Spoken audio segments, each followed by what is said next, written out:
नमस्कार। आज के वीडियो में डिस्कस करेंगे डीएलएड 4th सेमेस्टर इंग्लिश में। सबसे पहले बात करेंगे थ्योरेटिकल एस्पेक्ट्स में कौन कौन से क्वेश्चंस बन सकते हैं। ठीक है, तो जो भी इंपॉर्टेंट क्वेश्चंस बन सकेंगे थ्योरेटिकल एस्पेक्ट से, यानी इसमें हम लोग बात करने वाले हैं different approaches and methods of teaching English. उसके अलावा जो ग्रामर ट्रांसलेशन मेथड होता है उसके बारे में बात करेंगे, जो डायरेक्ट मेथड होता है, और स्ट्रक्चरल अप्रोच कम सिचुएशनल टेक्निक के बारे में बात करेंगे, और कम्युनिकेशन अप्रोच और लिसनिंग विद कॉम्प्रिहेंशंस जैसे public announcements, TV news etcetera. तो इसका मतलब ये है कि जो टॉपिक्स यहाँ पे दिए गए हैं, हम इन टॉपिक्स के सारे इंपॉर्टेंट जो मल्टीपल चॉइस क्वेश्चंस होंगे, ठीक है, उसको डिस्कस करेंगे।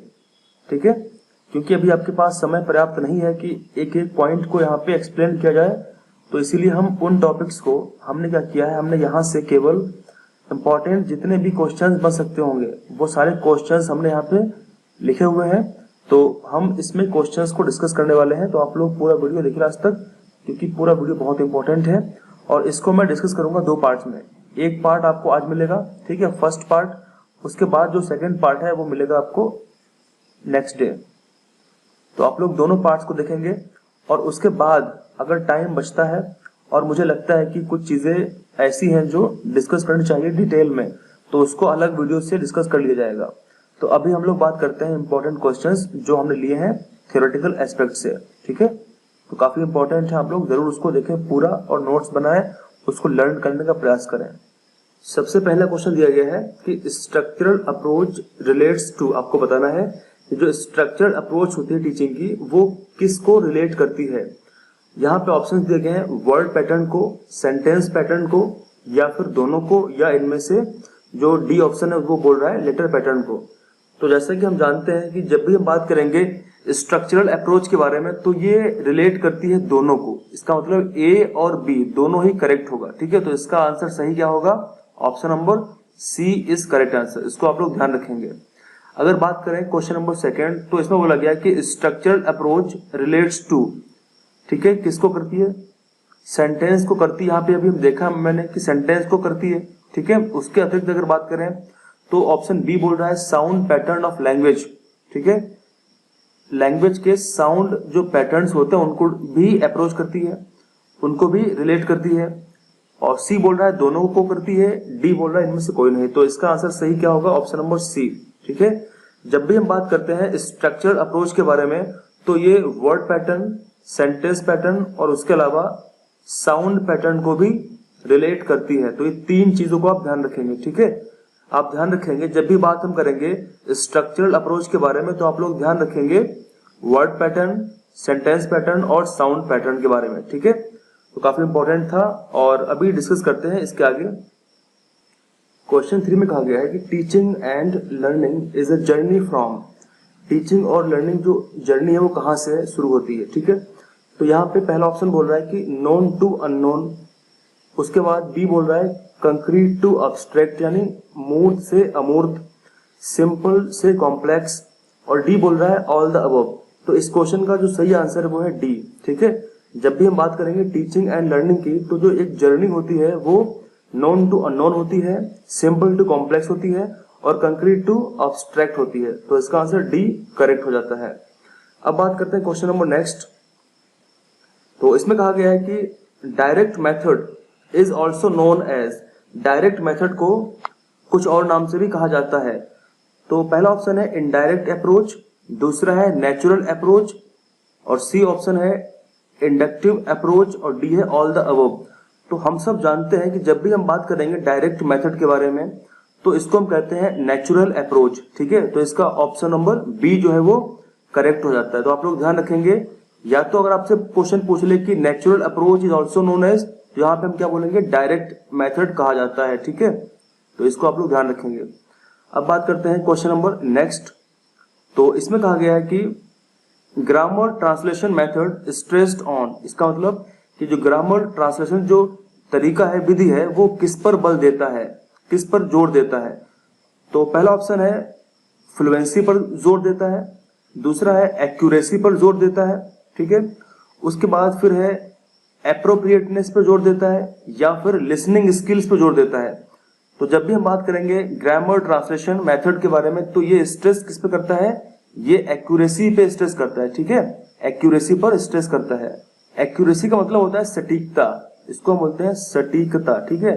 तो सटीकता पर ये स्ट्रेस करता है, जोर देता है, बल देता है। अब यहाँ पे काफी इंपॉर्टेंट एक नोट है, इसको समझते हैं, पढ़ते हैं। इसमें लिखा हुआ है कि structural approach is not a method, ठीक है, ऑफ टीचिंग। आप लोग ध्यान रखेंगे कि स्ट्रक्चर अप्रोच जो होता है वो किसी टीचिंग का एक मेथड नहीं है, ये केवल एक अप्रोच ही है, ठीक है, केवल एक अप्रोच ही है। क्वेश्चन 6 में कहा गया है कि which primary skill are to be developed through grammar translation method. आपको बताना है कि कौन सी ऐसी प्राइमरी स्किल है, कौन सा ऐसा प्राइमरी कौशल, स्किल को बोलते हैं कौशल और प्राइमरी को बोलते हैं प्राथमिक, कौन सा ऐसा प्राथमिक कौशल है जो ग्रामर ट्रांसलेशन मेथड के द्वारा डेवलप होता है, विकसित होता है। आपको इसका आंसर बताना है, ठीक है। तो यहाँ पे दिया गया है पहला ऑप्शन लिसनिंग एंड स्पीकिंग, दूसरा बोला गया रीडिंग एंड राइटिंग, तीसरा बोला गया है लिसनिंग एंड राइटिंग और फिर बोला गया है स्पीकिंग एंड रीडिंग, ठीक है। तो काफी इजी क्वेश्चन है। यहाँ पे अगर इसको हम देखें तो इसमें पूरा लिखा हुआ है कि इन ग्रामर मेथड, ठीक है, in grammar translation method the primary skill to be developed are reading and writing. तो इसको आप ध्यान रखेंगे, ठीक है, कि ग्रामर ट्रांसलेशन मेथड में जो प्राइमरी स्किल, जो प्राथमिक कौशल होता है जिसको विकसित करना होता है वो है रीडिंग एंड राइटिंग। तो इसका सही उत्तर क्या होगा, ऑप्शन नंबर दूसरा वाला सही होगा, रीडिंग एंड राइटिंग। जब भी हम बात करते हैं ग्रामर ट्रांसलेशन मेथड की तो इसमें जो प्राइमरी कौशल है वो क्या होता है, रीडिंग होता है और राइटिंग होता है। क्योंकि सबसे पहले अगर किसी व्यक्ति को पढ़ना नहीं आता है तो कैसे उसको वो लिख पाएगा, तो सबसे पहले उसको रीड करेगा, पढ़ेगा, उसके बाद फिर वो लिखेगा। तो यही होता है प्राथमिक कौशल, ठीक है। तो ऑप्शन नंबर 20 का करेक्ट होगा, ठीक है। और ये अगर बात करें कि जो ग्रामर ट्रांसलेशन मेथड है ये बहुत कम जोर देता है या बहुत कम अटेंशन देता है किसके ऊपर, स्पीकिंग एंड लिसनिंग के ऊपर, और बहुत ही कम जोर देता है उच्चारण के ऊपर जिसको बोलते हैं प्रोनाउंसिएशन, ठीक है। तो इसका आंसर आप लोग ध्यान रखेंगे रीडिंग एंड राइटिंग ही है, तो ऑप्शन नंबर बी करेक्ट होगा। अगर बात करें टीचर के बारे में तो टीचर एक अथॉरिटी होती है किसी भी क्लासरूम के अंदर, ठीक है, किसी भी कक्षा के अंदर टीचर क्या है, एक अथॉरिटी होती है। उसके बाद कहा गया है 7th क्वेश्चन में कि direct method of teaching grammar came as a reaction against. इसका मतलब जो डायरेक्ट मेथड है टीचिंग का वो किसके against as a reaction, as a प्रतिक्रिया लाया गया है, ठीक है। तो ऑप्शन है ट्रांसलेशन कम ग्रामर मेथड, दूसरा है सब्स्टिट्यूशन टेबल मेथड, फिर है बाइलिंगुअल मेथड और उसके बाद बोला गया स्ट्रक्चरल कम सिचुएशनल अप्रोच या मेथड, ठीक है। तो हम सब जानते हैं कि जो डायरेक्ट मेथड ऑफ टीचिंग है इंग्लिश का वो लाया गया था as a reaction against translation cum grammar method के, ठीक है। तो इसका ऑप्शन नंबर ए करेक्ट हो जाएगा। इन सारे पॉइंट्स को आप लोग नोट्स बनाएंगे कॉपी पे ताकि आप लोग इसको जल्दी से रिवाइज कर पाए, ठीक है, या फिर आप वीडियो को बार बार देखेंगे तो आपके दिमाग में जो मैं बोल रहा हूँ पूरा का पूरा छप जाएगा और इस तरीके से आप याद रख पाएंगे, ठीक है। उसके बाद बात करते हैं नेक्स्ट क्वेश्चन की तरफ। इसमें कहा गया है कि the origin of direct method is, आपको बताना है कि जो डायरेक्ट मेथड है टीचिंग का उसकी ओरिजिन कहाँ हुई है, किस देश में हुई है। ऑप्शन है इंग्लैंड, फ्रांस, अमेरिका, इंडिया। तो हम सब जानते हैं कि जो डायरेक्ट मेथड टीचिंग है उसका ओरिजिन फ्रांस में हुई है, ठीक है, फ्रांस में और जर्मनी में। पर यहाँ पे सिर्फ ऑप्शन में दिया गया है फ्रांस, तो इसका आंसर फ्रांस ही होगा, ठीक है। उसके बाद बात करते हैं नेक्स्ट क्वेश्चन और इसमें कहा गया कि what are one of the following two productive skills. आपको बतानी है कि इनमें से कौन सी एक ऐसी, कौन सी इनमें से दो ऐसी, क्योंकि यहाँ पे पेयर में बोला गया है, एक पेयर ये मतलब एक ये और एक ये, पूरा एक जोड़ा बन जाता है, ठीक है। तो आपको बताना है कि इनमें से कौन सी ऐसी दो है जो प्रोडक्टिव स्किल्स यानी उत्पादक कौशल है, ठीक है, इसको बोलते हैं उत्पादक कौशल है। तो इसमें ऑप्शंस की अगर बात करें तो यहाँ पे ऑप्शंस दिए गए हैं। सबसे पहला ऑप्शन है लिसनिंग और स्पीकिंग, ठीक है। उसके बाद बोला गया है लिसनिंग और राइटिंग, और बोला गया है स्पीकिंग और राइटिंग, और बोला गया है लिसनिंग और राइटिंग। तो इस क्वेश्चन का जो करेक्ट आंसर है वो है ऑप्शन नंबर सी, ठीक है। अगर आपसे पूछता है कि कौन सी टू प्रोडक्टिव स्किल है, कौन सी दो उत्पादक कौशल है, तो इसका आंसर क्या होगा, स्पीकिंग है और राइटिंग है, ठीक है। इसको आप लोग ध्यान रखेंगे। अगर बात करें क्वेश्चन नंबर 10 के बारे में तो यहाँ बोला गया कि ट्रांसलेशन कम ग्रामर मेथड जो है उसे हम क्या कह सकते हैं, काफी इंपॉर्टेंट है, ध्यान रखेंगे इसको आप लोग, ठीक है। ट्रांसलेशन कम ग्रामर मेथड जो है उसे हम क्या कह सकते हैं? तो इस क्वेश्चन का करेक्ट आंसर क्या होगा? ऑप्शंस है क्लासिकल मेथड कह सकते हैं, या फिर हम बोल सकते हैं कॉम्पिटिटिव मेथड, या हम बोल सकते हैं एनालिटिकल मेथड, या बोल सकते हैं साइंटिफिक मेथड। तो इस क्वेश्चन का करेक्ट आंसर हो जाता है ऑप्शन नंबर ए। ठीक है, जब भी आपसे एग्जाम में पूछा जाए कि ट्रांसलेशन कम ग्रामर मेथड को क्या कहा जाता है, तो आप लोग करके आएंगे इसे क्लासिकल मेथड भी कहा जाता है।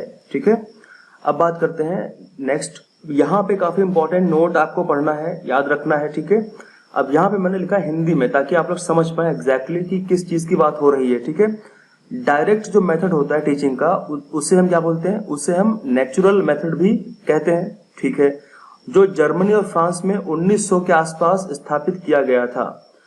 अगर ऑप्शन में फ्रांस होगा, ठीक है, तो हम फ्रांस करके आएंगे। अगर फ्रांस की जगह पे स्थान पर जर्मनी होगा तो हम जर्मनी करके आएंगे। ठीक है, आप लोग ध्यान रखेंगे कि जब भी हम बात करेंगे डायरेक्ट मेथड के बारे में, तो ये नेचुरल मेथड भी या नेचुरल अप्रोच भी कहते हैं इसको हम, जो जर्मनी और फ्रांस में 1900 के आसपास इसको स्थापित किया गया था। ठीक है, यह ग्रामर ट्रांसलेशन मेथड की कमियों के जवाब के रूप में सामने लाया गया था। यह विदेशी भाषाओं यानी फॉरेन लैंग्वेजेस को पढ़ाने का एक तरीका है जो कक्षा में मातृभाषा के किसी भी उपयोग को छोड़कर लक्ष्य भाषा यानी टारगेट लैंग्वेज को बोलते हैं। ठीक है, इसको बोलते हैं टारगेट लैंग्वेज का उपयोग करता है। ये काफी इंपॉर्टेंट पॉइंट यहाँ पे दिए गए हैं।